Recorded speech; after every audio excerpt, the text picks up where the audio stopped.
windows once you go down. You must be crazy if you think that I'ma slow down. Don't wanna hear it talking shit, fuck the drama. Keep it coming, I'ma send you to your mama. Mr. Whip, whip, whip, with the guns out. Dropping bodies in the place till the sun's out. Can't fuck with this, don't even try. Just let the bullets fly, I'm the last one to die.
Karnataka ದಲಿತ ಸಂಘರ್ಷ ಸಮಿತಿಯ ಬೆಳಗಾವಿ ವಿಭಾಗೀಯ ಸಂಚಾಲಕರಾದಂತಹ ರಮೇಶ್ ಭಜಂತ್ರಿ ಅವರಿದ್ದಾರೆ. ಅವ್ರ ಜೊತೆ ಕೆಲವೊಂದು ವಿಷಯಗಳನ್ನು ಹಂಚ್ಕೊಳ್ತಾ ಇದ್ದೇವೆ, ಕೇಳೋಣ ಬನ್ನಿ. ಸರ್, ತಾವು ಬೆಳಗಾವಿ ವಿಭಾಗ ಸಂಚಾಲಕರಾಗಿ ಈಗ ಅಧಿಕಾರ ತಗೊಂಡ್ರಿ ಸರ್. ಇಲ್ಲಿ ಇರುವ ಸಮಸ್ಯೆಗಳನ್ನು ಏನಾದರೂ ಆಲನೆ ಮಾಡಿದ್ರ? ಜನರು, ನಮ್ಮ ಸಮಾಜದ ಜನರು ಅಥವಾ ದಲಿತರ ಬಗ್ಗೆ ಇರಲಿ, ಯಾವುದೇ ಥರದೊಂದು ಸಮಸ್ಯೆಗಳನ್ನು ನೀವು?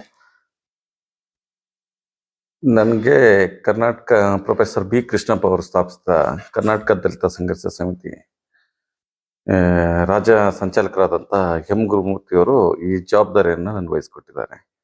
ಬಟ್ ಇಷ್ಟೇ, ನನ್ನ ಗೆಳೆಯ ಈ ಸಂಘಟನೆಯಲ್ಲಿ ಮೂಲತಃ ಇದ್ದವನು. ಅದಾದ ನಂತರ ಅವನಿಗೆ ಏನು ಅನ್ನಿಸ್ತೋ ಗೊತ್ತಿಲ್ಲ, ಬೆಳಗಾಂ ಬರ್ತಾ ಇದ್ದೀವಿ ಅಂತ ಒಂದು ಮಾತು ಹೇಳ್ದ. ಸರಿ, ಕ್ಯಾಶುವಲ್ ಆಗಿ ಫ್ರೆಂಡ್ಸು ವೀಕೆಂಡಲ್ಲಿ ಬರ್ತಾರೆ ಅಂತ ಕರೆಸ್ಕೊಂಡ್ರು. ಅದಾದಮೇಲೆ ಅವರ ಮತ್ತು ರಾಜ್ಯ ಸಂಚಾಲಕರ ನಡುವೆ ಮಾತುಕತೆ ಮುಗಿದೋಗಿತ್ತು. ಬಟ್ ನೆಪಕ್ಕೆ ನನ್ನನ್ನು ಕರೆಸಿ ಅಲ್ಲಿ ನನಗೆ ಈ ಒಂದು ದೊಡ್ಡ ಜವಾಬ್ದಾರಿನ ವಹಿಸ್ಕೊಟ್ರು. ಉದ್ದೇಶ ಇಷ್ಟೇ, ಬೆಳಗಾವಿ ವಿಭಾಗದಲ್ಲಿ ಸಂಘಟನೆ ಕುಂಠಿತವಾಗಿದೆ. ಫಸ್ಟ್ ಆಫ್ ಆಲ್ ಹೇಳಬೇಕು ಅಂದರೆ, ಕೆಲವರು DSS ಅಂದ ತಕ್ಷಣ ಒಂದೇ ಜಾತಿ ಸೀಮಿತವಾಗಿರೋದು ಅಂತ ಅಂದ್ಕೊಂಡಿದ್ದಾರೆ. ಬಟ್ ಈ ಒಂದು ಸಂಘಟನೆ ಏನಿದೆ, ಪ್ರೊಫೆಸರ್ ಬಿ ಕೃಷ್ಣಪ್ಪನವರು ಸ್ಥಾಪಿಸಿದಂಥ ಈ ಸಂಘಟನೆ ಎಲ್ಲ ಜಾತಿ ಸಮುದಾಯದವರ ಧ್ವನಿಯಾಗ್ಲಿ ಅಂತಾನೆ ಈ ಕರ್ನಾಟಕ ದಲಿತ ಸಂಘರ್ಷ ಸಮಿತಿಯನ್ನ ರಚನೆ ಮಾಡಿಕೊಟ್ಟಿದ್ದಾರೆ. ಕೆಲವೊಂದು ಘಟನೆಗಳು ಆಲ್ಮೋಸ್ಟ್ ಈಗ ಗೊತ್ತಿರುವಂಥದ್ದೇ. ಈಗ ಹೆಣ್ಣು ಮಕ್ಕಳ ಮೇಲೆ ಅತ್ಯಾಚಾರ ಆಗಲಿ, ದೀನದಲಿತ ಬಡವರ ಬಂಧು, ಬಡವರಿಗಾಗಿ ಏನಾದರೂ ಮಾಡಬೇಕು ಅಂದರೆ ಬಡವರ ವಿರುದ್ಧನೇ ಅವರಿಗೆ ಪೆಟ್ಟು ಬೀಳ್ತಕ್ಕಂಥ ಸಂದರ್ಭದಲ್ಲಿ ಈ ಸಂಘಟನೆ ಮೂಲಕ ನಾ ಧ್ವನಿ ಎತ್ತಲಿಕ್ಕೆ ನನಗೆ ರಾಜ್ಯ ಸಂಚಾಲಕರು ಕೊಟ್ಟಂಥ ಜವಾಬ್ದಾರಿಯನ್ನು ಅತ್ಯಂತ ಮನಸ್ಸಿಚ್ಛೆಯಿಂದ ಮಾಡ್ತೀನಿ ಅಂತ ಹೇಳಕ್ ಇಷ್ಟಪಡ್ತೀನಿ. ಬಟ್ ಆಲ್ಮೋಸ್ಟ್ ಈಗ ನಮ್ಮ ಭಾಗದಲ್ಲಿ ಎಂತಿಂಥವು ಆಗೋಗ್ಬಿಟ್ಟಿದೆ. ದಲಿತರ ಮೇಲೆ ದೌರ್ಜನ್ಯ ಆಗಿರ್ಬೋದು, ದಲಿತರಿಂದ ಕಿತ್ಕೊಂಡು ತಿಂದಿರೋದು ಇರ್ಬೋದು. ಬಟ್ ದಲಿತರಿಗಾಗಿ ಕೆಲಸ ಮಾಡೋದು, ದಲಿತ ಅಂದ ತಕ್ಷಣನೇ ಬರೋದು ಎಡಗೈ ಬಲಗೈ. ಬಟ್ ಇದು ಏನಿದೆ, ಪ್ರೊಫೆಸರ್ ಬಿ ಕೃಷ್ಣಪ್ಪ ಸ್ಥಾಪಿಸಿದಂಥದ್ದು ಎಲ್ಲ ಸಮುದಾಯಗಳ ಪರವಾಗಿ ಧ್ವನಿ ಎತ್ತಲಿಕ್ಕಂತಾನೆ ಕರ್ನಾಟಕ ದಲಿತ ಸಂಘರ್ಷ ಸಮಿತಿಯನ್ನ ರಚನೆ ಮಾಡಿದ್ದು. ಆ ಜವಾಬ್ದಾರಿ ಇವತ್ತು ನನಗೆ ಸಿಕ್ಕಿದ್ರೆ ನನ್ನ ಪುಣ್ಯ. ನಾನು ಮುಂದೆ ಏನಾದರೂ ಮಾಡಬೇಕು ಅಂದ್ರೆ, ನನಗೆ ಇಲ್ಲಿ ನಾನು ಮೂಲ ಉದ್ಯಮಿ. ನಾನು ಮೊದಲಿನಿಂದ ಸಂಘಟನೆಗಾರ, ಮೂಲ ಉದ್ಯಮಿದಾರನ ತಗೊಂಬಂದು ಸಂಘಟನೆಯಲ್ಲಿ ಹಾಕೊಂಡು ಸಂಘಟನೆ ಮಾಡುವಂತ ಹೇಳ್ತಾ ಇರೋದ್ರಿಂದ ಅದು ಅವರು ನನ್ನ ಮೇಲೆ ಏನೋ ಒಂದು ವಿಶ್ವಾಸ ಇಟ್ಟಿದ್ದಾರೆ. ಆ ವಿಶ್ವಾಸಕ್ಕೆ ನಾನು ಕೃತಜ್ಞತೆ ಸಲ್ಲಿಸ್ತೀನಿ.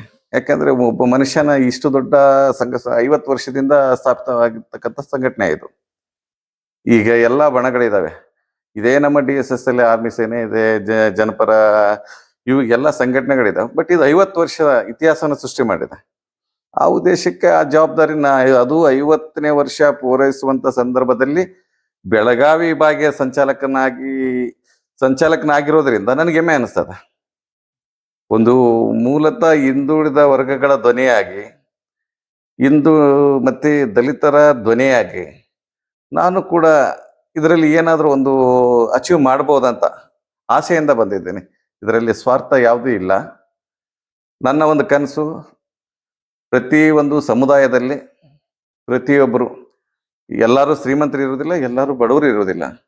ಬಡವರ ಪರ ಧ್ವನಿಯಾಗಿ ಹೊರಹೊಮ್ಮಬೇಕನ್ನೋದು ನನ್ನ ಆಸೆ. ಮೂಲತಃ ನನಗೂ ಕೂಡ ಮೊದಲಿಂದ ಒಂದು ಪೊಲಿಟಿಕಲಿ ನಾನು ಕಾಂಗ್ರೆಸ್, ಬಿಜೆಪಿ, JDS ಎಲ್ಲ ಪಕ್ಷಗಳಲ್ಲಿ ಓಡಾಡಿದ್ದೇನೆ.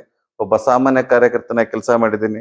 ಅನಂತರ ಕಾಂಗ್ರೆಸ್ ಪಾರ್ಟಿಯಲ್ಲಿ ಕಾರ್ಮಿಕ ವಿಭಾಗದ ಜಿಲ್ಲಾ ಪ್ರಧಾನ ಕಾರ್ಯದರ್ಶಿ ಕೆಲಸ ಮಾಡಿದೆ. ಬಟ್ ನನಗೆ ಈಗ ಪಕ್ಷಗಳು ಬೇಡ. ಯಾಕೆ ನಾನೊಬ್ಬ ಉದ್ಯಮಿ, ನನಗೆಲ್ಲ ಪಕ್ಷದವರು ಬೇಕು, ಎಲ್ಲ ಸಂಘಟನೆಯವರು ಬೇಕು. ಹಾಗಾಗಿ ನನಗೆ ಎಲ್ಲರಿಗಿಂತ ಖುಷಿಯಾಗಿರೋ ವಿಷಯ ಏನಂದ್ರೆ, ಪ್ರೊಫೆಸರ್ ಬಿ ಕೃಷ್ಣಪ್ಪ ಅವ್ರ ಬಣದಲ್ಲಿ ನಾನು ವಿಭಾಗೀಯ ಸಂಚಾಲಕನಾಗಿದ್ದು ಅದೊಂದು ಖುಷಿ ಅನಿಸ್ತಾ ಇದೆ. ಇವತ್ತು ಗ್ರಾಮ ಮಟ್ಟದಲ್ಲಾಗಲಿ ಹಾಗೆ ಮಹಾನಗರ ಪಾಲಿಕೆಯಲ್ಲಿ ನಮ್ಮ SC/ST ಹಣ ದುರುಪಯೋಗ ಆಗ್ತಾ ಇದೆ. ಬರೀ ಮಾತಾಡ್ತಾರೆ, ಬಟ್ ಯಾರೂ ಅದರ ಬಗ್ಗೆ ಹೋರಾಟ ಮಾಡ್ತಾ ಇಲ್ಲ. ಭಾಳಷ್ಟು ಅನುದಾನವ ಮಿಸ್ಯೂಸ್ ಆಗ್ತಾ ಇದೆ. ಯಾವುದಕ್ಕೋ ಬಳಕೆ ಮಾಡ್ತಾರೆ, ಯಾವುದಕ್ಕೋ ಅದಕ್ಕೆ ಹಾಕ್ತಾರೆ, ಅದನ್ನು ಯಾರೂ ಧ್ವನಿ ಎತ್ತಿಲ್ಲ. ಅದ್ರ ಬಗ್ಗೆ ತಮ್ಮ ಗಮನಕ್ಕೆ ಏನಾದರೂ ಇದೆ? ಇಲ್ಲಿವರೆಗೂ ನಾನೊಬ್ಬ ಉದ್ಯಮಿದಾರನಾಗಿದ್ದೆ. ಅದ್ರ ಬಗ್ಗೆ ಇಲ್ಲಿವರೆಗೆ ಯಾವುದೇ ನನ್ನ ಗಮನಕ್ಕೆ ಬಂದಿರಲಿಲ್ಲ. ಇನ್ನು ಮುಂದೆ ಈಗಾಗಲೇ ನಮ್ಮ ಒಂದು ಸಭೆ ನಡೆದಂಥ ಸಂದರ್ಭದಲ್ಲಿ ರಾಜ್ಯ ಸಂಚಾಲಕರು ಈ ವಿಷಯವಾಗಿ ಪ್ರಸ್ತಾಪ ಮಾಡಿದರು. ಇದು ಪಂಚಾಯತಿ ಮಟ್ಟದಲ್ಲಿರ್ಬೋದು, ತಾಲೂಕ್ ಪಂಚಾಯತಿ ಮಟ್ಟದಲ್ಲಿರ್ಬೋದು, ಜಿಲ್ಲಾ ಪಂಚಾಯತಿಯಲ್ಲಿರ್ಬೋದು, ಪುರಸಭೆಯಲ್ಲಿರ್ಬೋದು, ನಗರಸಭೆಯಲ್ಲಿರ್ಬೋದು, ಮಹಾನಗರ ಪಾಲಿಕೆಯಲ್ಲಿರ್ಬೋದು. ಒಂದು ವೇಳೆ ಇದು ನನ್ನ ಗಮನಕ್ಕೆ ಬಂದರೆ ನಾನು ಹೋರಾಟ ಮಾಡಲಿಕ್ಕೆ ನಾನು ಯಾವಾಗಲೂ ಸಿದ್ಧನಾಗಿದ್ದೇನೆ. ನಾನು ಬಡವರ ಪರ ಇದ್ದವನು. ನಮ್ಮ SC/ST ಕಮ್ಯುನಿಟಿಗೆ ಬಂದಂಥ ಹಣ ಅವರಿಗೆ ನೇರವಾಗಿ ತಲುಪಬೇಕು. ಅದು ಇನ್ನೊಬ್ರು ಬಾಯಿಗೆ ಹೋಗುತ್ತೆ ಅಂದರೆ ನಾನು ಸುಮ್ಮನೆ ಕೂತ್ಕೊಳ್ಳೋಕ್ಕೆ ರೆಡಿ ಇಲ್ಲ. ನಾನು ಮುಂದೊಂದಿನ ಹೋರಾಟ ಮಾಡ್ಲಿಕ್ಕೆ ರೆಡಿ ಇದ್ದೀನಿ. ಖಂಡಿತ ಅಂಥ ವಿಷಯಗಳು ನಮ್ಮ ಗಮನಕ್ಕೆ ಬಂದರೂ ತಮ್ಮ ಗಮನಕ್ಕೆ ತಗೊಂಡ್ಬರ್ತೀವಿ ಸರ್. ಸಂತೋಷ. ಆಮೇಲೆ ಈ ಪರಿಶಿಷ್ಟ ಜಾತಿ, ಪರಿಶಿಷ್ಟ ಪಂಗಡದ ಜನರಿಂದನೇ ಪರಿಶಿಷ್ಟ ಜಾತಿ ಜನರಿಗೆ ಅನ್ಯಾಯ ಆಗ್ತಾ ಇದೆ. ಅದ್ರ ಬಗ್ಗೆ ತಾವೇನು ಹೇಳಕ್ಕೆ ಇಷ್ಟಪಡ್ತೀವಿ? ನಿಜ. ಒಂದು ಮನುಷ್ಯ ಬೇರೆ ಜಾತಿಯವ್ರು ನಮ್ಮನ್ನು ತುಳಿತಾನೆ ಅನ್ನೋದು ತಪ್ಪು. ಈಗ ನಮ್ಮವರೇ ನಮ್ಮನ್ನು ತುಳಿಯಕ್ಕೆ ಇಷ್ಟಪಡ್ತಾರೆ. ಈಗ ಇವತ್ತು ರಮೇಶ್ ಬೆಳೀತಾ ಇದ್ದಾನೆ ಉದ್ಯಮದಲ್ಲಿ ಅಂದರೆ ಕಾಲಿಡೋ 100 ಜನ ಇದ್ದಾರೆ. ಬಟ್ ಬೇರೆ ಜಾತಿಯವರು ಆ ಥರ ಇಲ್ಲ. ಬಟ್ ನಮ್ಮವ್ರು ನಮ್ಮನ್ನು ತುಳಿಯೋ ಉದ್ದೇಶ ಏನು ಅಂದರೆ, ಅವನಿಗೆ ತಿಳುವಳಿಕೆ ಮತ್ತು ಅರ್ಥ, ಅವನಿಗೆ ಇದ್ರ ಬಗ್ಗೆ ಏನಾದರೂ ನಾಲೆಜ್ ಬಂತು ಅಂದರೆ ನಾಳೆ ನನಗೆ ಅವನು ಮುಳ್ಳು ಅನ್ನೋ ಕಾರಣಕ್ಕೆ ಇದು ಕಾಮನ್ ಆಗಿರುವಂಥದ್ದೇ. ಇದೇನು ಹೊಸದಾಗಿಲ್ಲ. ಈಗ SST ಇದರಲ್ಲಿರ್ತಕ್ಕಂಥ ನಮ್ಮ ಮಿನಿಸ್ಟರ್ ಆಗಿರ್ಬೋದು, MLAಗಳು, ಈಗ ನಾವು ಯಾರ್ದಾರು ಮನೆಗೆ ಹೋದ್ರೆ ನಮ್ಮವನು ಅಂತ ಯಾರು ಒಪ್ಕೊಳ್ಳಲ್ಲ. ಆವಾಗ ಅವ್ರ ಪದವಿಗೆ ಗೌರವ ಕೊಟ್ಟು ನಾವೇನೇ ಸುಮ್ಮನೆ ಇರ್ಬೋದು. ಬಟ್ ತುಳಿತಾರಂಥ ಸಂದರ್ಭದಾಗ ನಾವು ಯಾರು ನಮ್ಮವರಾಗ್ಲಿ ಇನ್ನೊಬ್ರಾಗ್ಲಿ ಸದಾ ಸಿದ್ಧ, ಸದಾ ಮುಂದೆ ನಾವು ಧ್ವನಿ ಎತ್ತೋದಕ್ಕೆ. ನಮಗೆ ಬರಬೇಕಾದದ್ದನ್ನು ನಾವು ಬಡವರಿಗೆ, SC/ST ಅವ್ರಿಗಾಗಲಿ, ಪರಿಶಿಷ್ಟ ಜಾತಿಯವರಿಗಾಗಲಿ, ಪರಿಶಿಷ್ಟ ಪಂಗಡದವ್ರಿಗಾಗಲಿ ಅವರ ಸವಲತ್ತನ್ನು ಅವ್ರಿಗೆ ತಲುಪಿಸೋವರೆಗೂ ನಾನು ಬಿಡಲ್ಲ. ಇನ್ನು ಜವಾಬ್ದಾರಿ ಹೊಸದು, ಮುಂದೆ ನೋಡೋಣ ಹೋಗ್ತಾ ಏನಾಗುತ್ತೆ ಅಂತ. ಈಗ ನಿಮ್ಮ ದೃಷ್ಟಿಯೊಳಗೆ ಸ್ವತಂತ್ರ ಸಿಕ್ಕಿಷ್ಟು ವರ್ಷ ಆಯಿತು, ನಮ್ಮ ದಲಿತ ಸಮುದಾಯಗಳು ಅಭಿವೃದ್ಧಿ ಆಗಿದ್ದಾವ? ಇದು ಸುಳ್ಳು. ಸ್ವತಂತ್ರ ಸಿಕ್ಕಿದೆ, ದಲಿತರಿಗೆ ಇನ್ನೂ ಸಿಕ್ಕಿಲ್ಲ ನನ್ನ ಭಾವನೆಯಲ್ಲಿ. ಯಾಕಂದರೆ ಕೆಲವೊಂದು ವಿಷಯದಲ್ಲಿ ನಾವು ದಲಿತರು ಈಗಿನ ಒಂದು ಬಸವಣ್ಣವರ ಶತಮಾನದ ನಂತರ ನಮ್ಮ ಮಕ್ಕಳಿಗೆ ನಾವು ಶಿಕ್ಷಣವನ್ನು ಕೊಡಿಸಿದ್ವಿ. ಈಗ ಶಿಕ್ಷಣ ಕೊಟ್ಟ ಮೇಲೆ ನಮ್ಮಂಥ ಯುವಕರು ಇದಕ್ಕೆ ಬಂಡೆದ್ದಾಗ ನಾವು ಅದನ್ನು ಪಡ್ಕೋತಾ ಇದ್ದೀವಿ. ನಾವೇನು ಮಾಡ್ತಾ ಇದ್ದೀವಿ? ಪಡ್ಕೋತಾ ಇದ್ದೀವಿ. ನಮಗಾಗಿ ಹೋರಾಡಿ ಯಾರು ಕೊಡಿಸಿಲ್ಲ ಇಲ್ಲಿವರೆಗೂ. ಕೆಲವೊಂದು ಅಡಿಯಲ್ಲಿ ಇದೆ. ಈಗೂ ಕಪ್ಪು ಬೇರೆ ಇಡ್ತಾರೆ, ಇವರು ಕೊಡೋ ತಟ್ಟೆನೂ ಬೇರೆ ಇರ್ತದೆ. ಕಣ್ಮುಂದೆ ನೋಡಿದ್ವಿ, ಪ್ರತಿಭಟಿಸ್ತೀವಿ. ಆದರೆ ನಮ್ಮವರೇ ಅವ್ರಿಗೆ ಇನ್ವಾಲ್ವ್ ಆದಾಗ, ನಮ್ಮ ನಾಯಕರು, ಈಗ ಯಾವುದೇ ಪಾರ್ಟಿಗಳು, ನಾನು ಪರ್ಟಿಕ್ಯುಲರ್ ಒಂದೇ ಪಾರ್ಟಿ MLAಗಳಾಗಲಿ ಮಿನಿಸ್ಟರ್ಗಳಿಗಾಗಲಿ ನಾನು ದ್ವೇಷ ಮಾಡೋಕ್ಕೆ ಇಷ್ಟಪಡಲ್ಲ. ಪರ್ಟಿಕ್ಯುಲರ್ ಇವರೇ ಸಪೋರ್ಟಿಗೆ ಬರ್ತಾರೆ. ಬಿಟ್ಬೇಡ ಅದೇನು. ಆದರೆ ಮೂಲ ಅದು ಈಗಿನ ಜನ್ರೇಷನ್ಗೆ ಅದು ತುಂಬ ಇರಿಟೇಟ್ ಆಗ್ತದೆ, ಕಷ್ಟ ಆಗ್ತದೆ. ಯಾಕೆಂದರೆ ನಮ್ಮ ತಂದೆಯವರು, ನಮ್ಮ ಅಜ್ಜಂದಿರು ಆವತ್ತಿನ ಕಾಲ ಹಂಗಿತ್ತು, ಅದು ಓಕೆ. ಪರಿಸ್ಥಿತಿ ಇವತ್ತಿಂದು, ಈಗ ನಮ್ಮ ಮಕ್ಕಳು ಈಗ MBA ಓದ್ತಾ ಇದ್ದಾರೆ. ಈಗ ರಮೇಶ್ SCಯಲ್ಲಿ ಹುಟ್ಟಿದಾನಪ್ಪ, ರಮೇಶ್ ಮಗ MBA ಓದಬಾರ್ದು, ಅವ್ನು ಸಿಂಗಾಪುರ್ಗೆ ಹೋಗ್ಬಾರ್ದು ಅಂತ ಏನು ಇದಿಲ್ವಲ್ಲ. ಯಾಕೆಂದ್ರೆ ನಾವು ನಮ್ಮ ಅಕ್ಕನೇ ಕಿತ್ಕೋತಾ ಇದ್ದೀವಿ. ಯಾರೂ ನಮ್ಗೆ ಸ್ವಾತಂತ್ರ್ಯ ಕೊಡಿಸಿಲ್ಲ, ನಾವು ಕಿತ್ಕೊಂಡು ತಿಂತಾ ಇದ್ದೀವಿ. ನಮ್ಮ ಅಕ್ಕನ ನಾವು ಪಡ್ಕೋತಾ ಇದ್ದೀವಿ. ಇವತ್ತು ನಮಗೂ ಆಸೆ ಇರುತ್ತಲ್ವಾ, ಬೇರೆ ಜಾತಿಯವ್ರ ಮಕ್ಕಳು ಒಳ್ಳೊಳ್ಳೆ ಸ್ಕೂಲು ಕಾಲೇಜಲ್ಲಿ ಓದ್ತಾರೆ, ನಮ್ಮ ಮಕ್ಕಳು ಅದೇ ರೀತಿ ಓದ್ಲಿ ಅಂತಾನೆ ನಾನು ಆಸೆ ಪಡೋದು. ಈ ಇವತ್ತಿನ ನಂದು ಒಂದು ಮುಂದಿನ ಯೋಜನೆ, ಈ ಸಂಘಟನೆ ಮೂಲಕ ನಾನು ಕೂಡ ನನ್ನ ಸಮಾಜವನ್ನ ಮುಂದೊಯ್ಬೇಕಂತ ಕನಸು ಕಾಣ್ತಾ ಇರೋನೆ. ಇದು ಒಂದೇ ಸಮಾಜಕ್ಕೆ ಸೀಮಿತವಲ್ಲದ ಸಂಘಟನೆ. ಎಲ್ಲಾ ಸಮಾಜದವ್ರನ್ನ ಒಗ್ಗೂಡಿಸಿ ಎಲ್ಲಾ ಸಮಾಜದ ಮಕ್ಕಳಿಗೆ ನಮ್ಮ ಈಗ ಆಗಿರ್ತಕ್ಕಂಥ ಅನ್ಯಾಯನ ಸರಿಪಡಿಸೋಕೆ ಈ ಸಂಘಟನೆ ಸೂಕ್ತ ಅಂತ ಅನಿಸಿದೆ ನನಗೆ.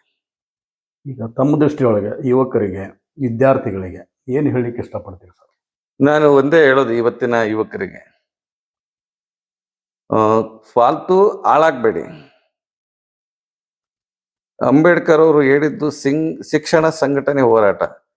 ನಾವು ಯಾರನ್ನು ಬೇಕಾದರೂ ಎದುರಿಸ್ಬೇಕು ಅಂದ್ರೆ ಕೈಯಲ್ಲಿ ಪೆನ್ ಇರಬೇಕು, ಓದು ಜ್ಞಾನ ಇರಬೇಕು. ಅದಿದ್ರೆ ಮಾತ್ರ ಎದುರುಗಡೆ ಇರೋ ವ್ಯಕ್ತಿ ಎದುರ್ತಾನೆ ಅನ್ನೋದು ಅವರ ಕನಸಾಗಿತ್ತು. ಅದು ಅವರು ಮಾಡಿ ತೋರಿಸಿದ್ದಾರೆ. ಇವತ್ತು ಕೂಡ ನಾನು ಇವತ್ತಿನ ಜನರೇಷನ್ ಅವ್ರಿಗೆ ಹೇಳೋದಿಷ್ಟೇ, ನಿಮ್ಮ ಕೈಲಾದಷ್ಟು ಮಟ್ಟಿಗೆ ತಂದೆ ತಾಯಿಗೆ ಮೋಸ ಮಾಡದಂತೆ ನಿಮಗೆ ಎಷ್ಟು ಸಾಧ್ಯನೋ ಅಷ್ಟು ಶಿಕ್ಷಣವನ್ನು ಪಡೆದುಕೊಳ್ಳಿ, ಅಷ್ಟು ವಿದ್ಯಾವಂತರಾಗಿ ಸಮಾಜದಲ್ಲಿ ನಾನೊಬ್ಬ ಮಾದರಿಯಾಗಿ ಬದುಕಬೇಕನ್ನೋ ಕನಸನ್ನ ಕಾಣಿ ಅಂತ ಹೇಳಕ್ ಇಷ್ಟಪಡ್ತೇನೆ. Thank you sir.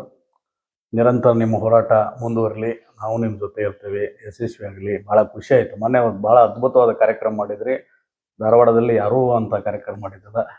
ಧನ್ಯವಾದಗಳು. ನಮಸ್ಕಾರ.